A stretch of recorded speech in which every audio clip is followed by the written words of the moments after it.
So I just wanted to jump in and do your practice exam. So let's get started. So we have two objects. Object 2 starts out ahead of Object 1. We know this because Object 1's y-intercept is 0, which means it starts at 0. It starts at the origin. And Object 2 starts off further ahead because that's what the y-intercept tells us. It tells us where the object starts. Object 1 covers more distance in less time. Another way to say it is that its slope is steeper, which means it's traveling faster. So if I draw the velocity graph, this would be Object 1, and this would be Object 2.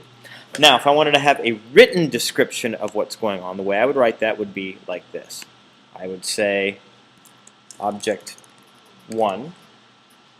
Object 2 starts ahead of Object 1, but moves slower. Object 1 moves quicker and catches up. That's close enough. That's actually a really good description. Now, for number 2, we have these two objects, and if you notice, the lines are parallel. So saying things like Object 2 is above Object 1, that's absolutely meaningless.